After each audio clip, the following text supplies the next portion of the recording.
Poverty in Canada. We're talking about Justin Trudeau. He was in the United Nations in New York the other day, and this is his speech. I'm going to do part of it. It's the 9th, the 21st, 2016, and then I'm going to show you the chart from 2012 of foreign aid and the millions and millions of dollars given out in Europe and Africa and Asia to people, and not poverty of Canada. They don't ever show it, and how they help people with better education and so forth. 100 years ago or so, they moved all the factory jobs out of Canada and the United States, or say North America, and moved it to Asia and India. And now they're complaining, now that they have United Nations and human rights, that it's unfair labor and there's slave labor and living in poverty. And that's what we did 100 years ago, because the people in Canada wanted better wages, and now Asia's doing it. So the price of goods like frying pans and irons and microwaves and TVs and computers are all going to go up because they want a better wage, and running shoes too. Why didn't they keep everything in Canada? Because they wanted to make all this extra money, supposedly, and that's why, and ship it over and drop containers into the ocean over hundreds and hundreds of years. That's right. Russia is still self-contained and makes all the stuff in Russia that they possibly can, and buys very little without it, employing their people, looking after their best interests of their country. Here's Justin Trudeau speaking. It's wonderful to be here in the great city of New York. Once again, this week, New Yorkers showed us how to be resilient and resolute in the face of violent extremism. On behalf of everybody in this room, let me say directly to the people of New York, you are a model to the world, and we thank you. Sorry if it's a little fuzzy. Exactly 1 year ago, Canada was in the middle of a long and closely fought election campaign. 78 days on the road, and I can assure you, in Canada, there are 78 days worth of roads. It is the responsibility of a leader to spend time with the people they were elected to serve. If you want the real stories, you have to go where people live. Coffee shops and church basements, mosques and synagogues, farmers markets, public parks. It was in places like that that I got the best sense of what Canadians were thinking and how they were doing. And through the politeness, because we Canadians are always polite even when we're complaining, I learned a few things. I talked with people my age who were trying to be hopeful about their future, but found it tough to make ends meet, even when they were working full-time. I heard from young Canadians who were frustrated, who told me that they couldn't get a job because they don't have work experience, and they can't get work experience because they don't have a job. I heard from women and girls who still face inequality in the workplace and violence just because they are women, even in a progressive country like Canada. J'ai rencontré des parents qui travaillaient fort pour donner à leurs enfants toutes les chances de réussir, every chance in et qui life, ont peur que every leurs chance to be efforts successful, but who were afraid that their efforts would not be enough. J'ai eu l'occasion de partager des repas I avec had des an aînés à opportunity la to retraite share a meal qui ont with travaillé fort friends who pour are leur vie, retired, who'd worked hard qui all of sont their maintenant lives, se and rendent who à are des now banques alimentaires. having to go to food J'ai eu banks. trop de conversations I've troublantes had too many troubling conversations with Canadians over recent years, Ils ont mis aussi quelque chose au but clair. they've also made something clear to Les me. Canadiens croient encore Canadians still believe in progress, or at least they believe that progress is possible. cet optimisme, But this mêlé à optimism beaucoup d'inquiétude. is also mixed with a great number of concerns. And Canadians not the only ones to feel like this. These feelings are present everywhere. This anxiety is a reality. Are faced with citizens' anxiety. We have a choice to make. Do we exploit that anxiety, or do we allay it? Exploiting it is easy.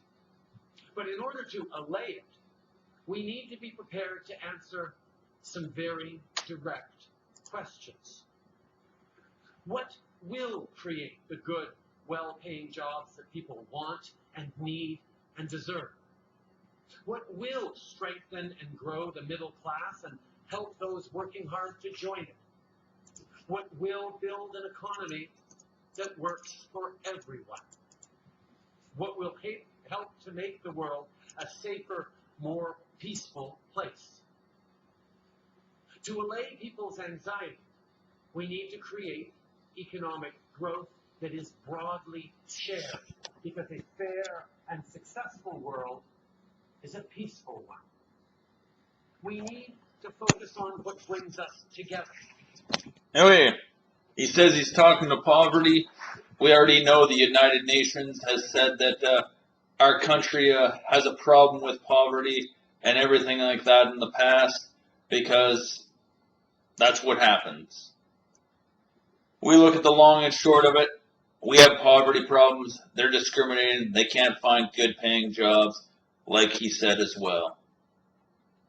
We can't let foreigners into our countries or refugees, because we can't look after our poverty and make sure they can get out of poverty and have fair, equal jobs in this society either, I guess. Doesn't talk to me. I'm poverty. I've sent it in to him many times. And that's all I can say. As we look back, even at the United Nations, what they said years ago, we have a serious problem. This man's retiring this year as well. That is yes. It sent a special investigator to regions right across Canada. And what he reported today, speaking within earshot of Parliament Hill, no less, has outraged the government.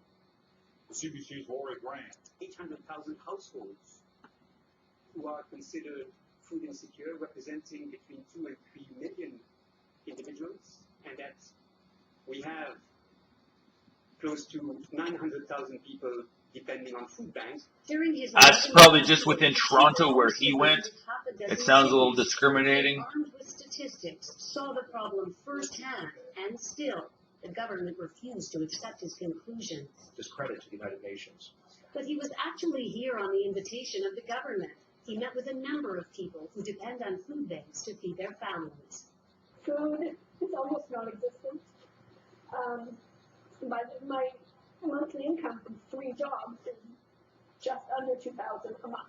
$2,000 a month. Used towards taking care of Communities. Here. $2,000 a month. That's my take home. What I can use to buy my monthly income from 3 jobs is just under $2,000 a month. That's my take home. What I can use towards taking care of Communities. You can find all this on my playlist. My playlist is called Poverty in Canada. Right here. Send it to the United Nations. Send it to Trudeau. Send it to Christy Clark. Like I said, it says right there, that woman makes $2,000 a month, 3 jobs. I'm on assistance. I get $909 a month for disability, and lots of people do. On pensions, the same thing. On CPP. Yeah, she gets $2,000 and she's working, and she's considered poverty.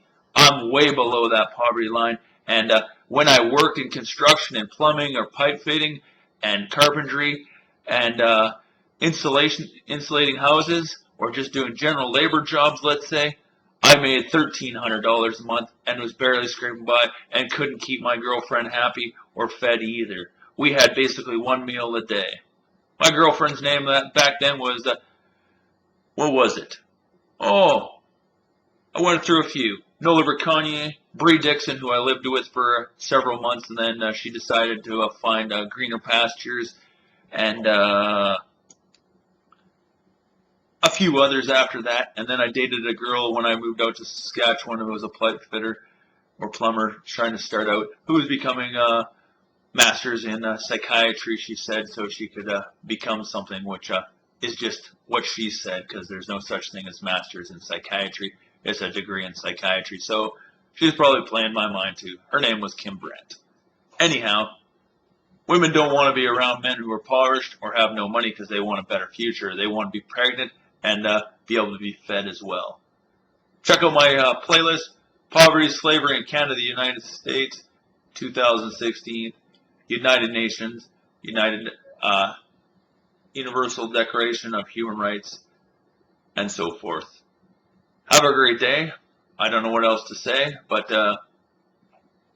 you saw the thing on foreign aid. You don't see how much money they spend in Canada on re-education and feeding us. In jail, they get clean beds, clothing, computers, internet, and exercise, and 3 meals a day, and probably extras, and an education. But they can't find jobs when they get out. Discrimination. That's all it comes down to. You have a great day.